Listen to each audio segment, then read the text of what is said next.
Koe kamata peni tau whakamamawhana. Koe ai, koe utolongo a ko tua pehe whareni. Ko tu mua mua, ko ulo ko toa. O tu kine kina, kolonga tata. Hala mau mau ko ula funga whaua. Mo lava mai ki lota hoko tau whasien. Kai kalo ai e kolo whahina.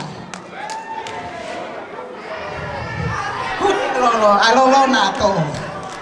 Kataki tai mai e whase tahine ko ana whakamalunga. Falala. Bete ua peni makataki. Taku moe Kofa. Taku moha koe kakalahinoa. Tulou I e kalaho tau whanua.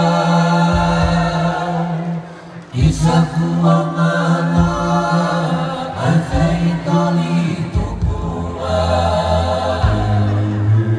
Oku ke ina ngatu ono lau kahula.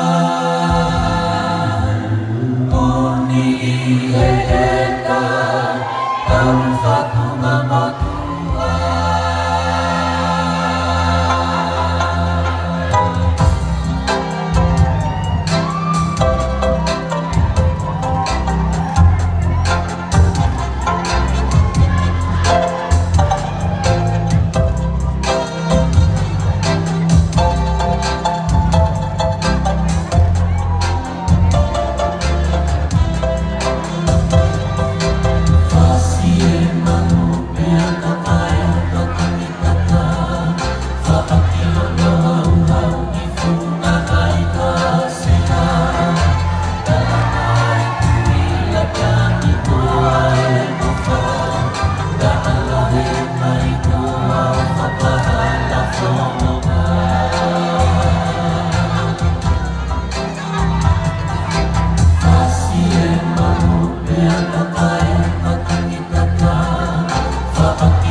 Amar